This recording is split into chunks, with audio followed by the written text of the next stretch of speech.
Audiolibro, Daniel y Apocalipsis. De Uriah Smith. Capítulo 3, las 7 iglesias, continuación. Versículos del 7 al 13.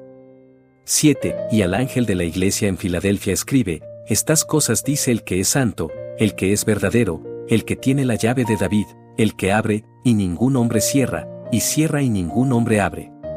8. Yo conozco tus obras, he aquí, he puesto delante de ti una puerta abierta, y ningún hombre puede cerrarla, porque tienes un poco de fuerza, y has guardado mi palabra, y no has negado mi nombre. 9. He aquí, los haré de la sinagoga de Satanás, que dicen ser judíos, y no lo son, pero mienten. He aquí, los haré venir y adorar ante tus pies, y saber que te he amado. 10. Debido a que has guardado la palabra de mi paciencia, yo también te guardaré de la hora de la tentación, que vendrá sobre todo el mundo, para probar a los que moran sobre la tierra. 11. He aquí, vengo pronto, retén lo que tienes, para que ningún hombre tome tu corona. 12. El que venza, lo haré un pilar en el templo de mi Dios, y nunca más saldrá fuera, y yo escribiré sobre él el nombre de mi Dios, y el nombre de la ciudad de mi Dios, que es la nueva Jerusalén, que descenderá del cielo de mi Dios, y escribiré sobre él mi nuevo nombre. 13. El que tiene oído, oiga lo que el Espíritu dice a las iglesias. La palabra Filadelfia significa amor fraternal, y expresa la posición y el espíritu de los que recibieron el mensaje de apenimiento hasta el otoño de 1844. Al salir de las iglesias sectarias, dejaron atrás los nombres y los sentimientos de los distintos grupos, y todos los corazones latían en unión, mientras daban la alarma a las iglesias y al mundo, y señalaban la venida del Hijo del Hombre como la verdadera esperanza del creyente. El egoísmo y la codicia fueron dejados de lado, y fue apreciado un espíritu de consagración y sacrificio. El Espíritu de Dios estaba con cada verdadero creyente, y su alabanza en cada lengua. Los que no estaban en ese movimiento no sabían nada del profundo escrutinio del corazón, de la consagración de todo a Dios, de la paz, del gozo en el Espíritu Santo y del amor puro y ferviente de unos por otros, que los verdaderos creyentes disfrutaban entonces. Los que estuvieron en ese movimiento son conscientes de que el lenguaje no podría describir ese estado santo y feliz. La llave de David. Una llave es un símbolo de poder. El Hijo de Dios es el heredero legítimo al trono de David, y está a punto de tomar para sí su gran poder, y de reinar, por lo tanto, se le representa como poseedor de la llave de David.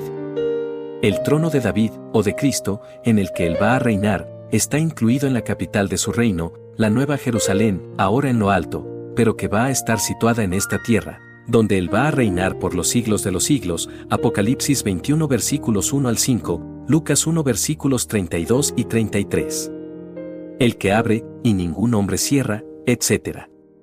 Para entender este lenguaje, es necesario observar la posición y la obra de Cristo en relación con su ministerio en el santuario, o verdadero tabernáculo de arriba, Hebreos 8 versículo 2. Una figura, o patrón, de este santuario celestial existió una vez aquí sobre la tierra en el santuario construido por Moisés, Éxodo 25 versículos 8 y 9, Hechos 7 versículo 44, Hebreos 9 versículos 1, 21, 23 y 24. El edificio terrenal tenía 2 departamentos, el lugar santo y el lugar santísimo, Éxodo 26 versículos 33 y 34. En el primer departamento estaban el candelabro, la mesa del pan de la proposición y el altar del incienso. En el segundo estaba el arca, que contenía las tablas del pacto, o los 10 mandamientos, y los querubines, Hebreos 9 versículos 1 al 5.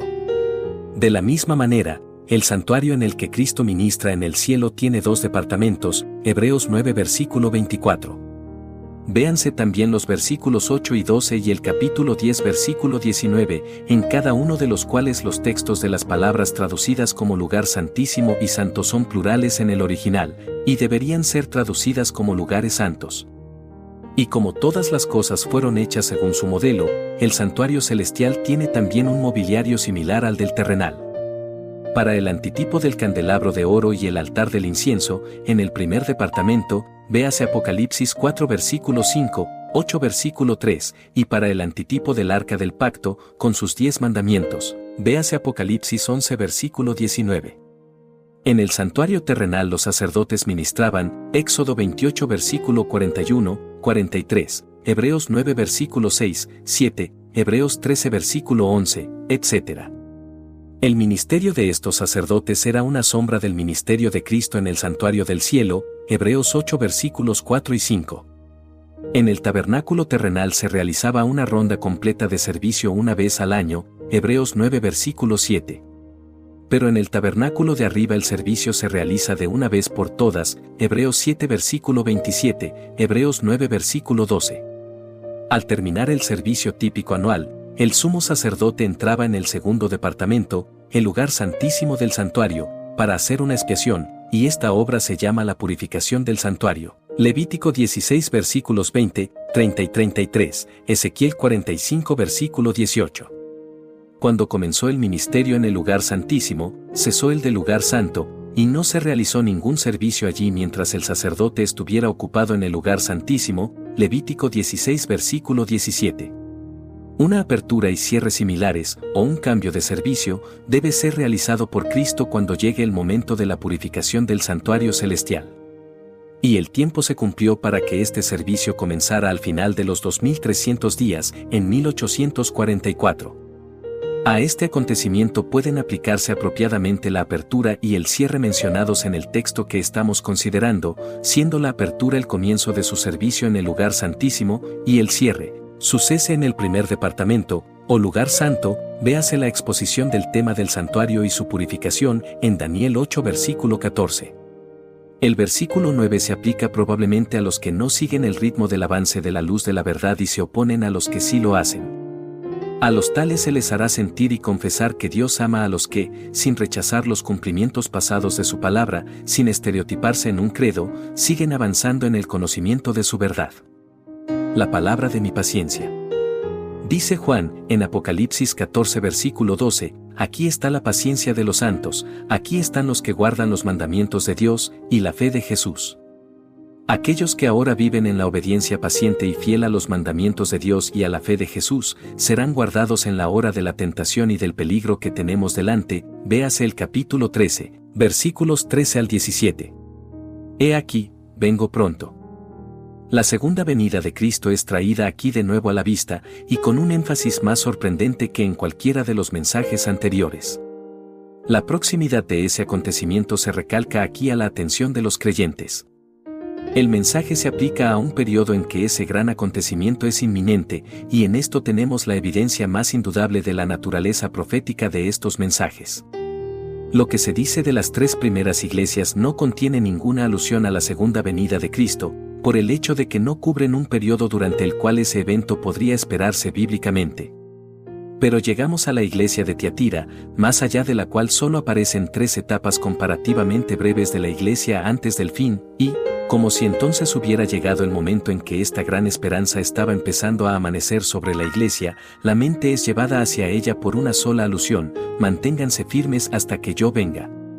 Bajamos al siguiente estado de la iglesia, la Sardis, la iglesia que ocupa una posición aún más cercana a ese acontecimiento, y se pone a la vista la gran proclamación que debía anunciarlo, y el deber de vigilar se impone sobre la iglesia: si no observas, yo vendré sobre ti como un ladrón. Llegamos a la iglesia de Filadelfia, aún más adelante en la corriente del tiempo, y la proximidad del mismo gran acontecimiento lleva entonces a aquel que es santo y verdadero a pronunciar la conmovedora declaración: he aquí que vengo pronto. Cuán evidente es, a partir de todo esto, que estas iglesias ocupan posiciones sucesivamente más cercanas al gran día del Señor, ya que, en cada una de ellas, y en una proporción continuamente creciente, este gran acontecimiento se hace más y más prominente, y se insta más definitiva e impresionantemente a la atención de la iglesia. Aquí ellos ven, en efecto, que el día se aproxima, Hebreos 10 versículo 25. Fidelidad exigida. Retén lo que tienes, para que ninguno tome tu corona. No es que por nuestra fidelidad estemos privando a alguien más de una corona, pero el verbo traducido como tomar tiene varias definiciones, una de las cuales es quitar, arrebatar, privar de. Retén lo que tienes, para que nadie te prive de la corona de la vida. No permitas que nadie, ni nada, te induzca a renunciar a la verdad, o te desvíe de los caminos correctos del Señor, porque al hacerlo te harán perder la recompensa. Un pilar en el templo. El vencedor en este discurso tiene la promesa de ser hecho un pilar en el templo de Dios, y no salir más. El templo aquí debe denotar la iglesia, Y la promesa de ser hecho un pilar en ella es la promesa más fuerte que podría darse de un lugar de honor, permanencia y seguridad en la iglesia, bajo la figura de un edificio celestial. Y cuando llega el momento en que se cumple esta parte de la promesa, el periodo de prueba del vencedor ha pasado, está plenamente establecido en la verdad y sellado. No saldrá más, es decir, no hay más peligro de que caiga, es del Señor para siempre, su salvación está segura. Pero van a tener más que esto. Desde el momento en que vencen y son sellados para el cielo, son etiquetados, si podemos expresarlo así, como pertenecientes a Dios y a Cristo y dirigidos a su destino, la Nueva Jerusalén.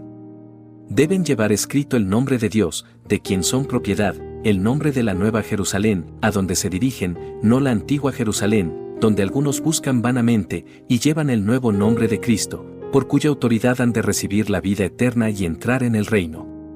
Así sellados y etiquetados, los santos de Dios están seguros. Ningún enemigo podrá impedir que lleguen a su destino, su glorioso refugio de descanso, la Jerusalén de arriba.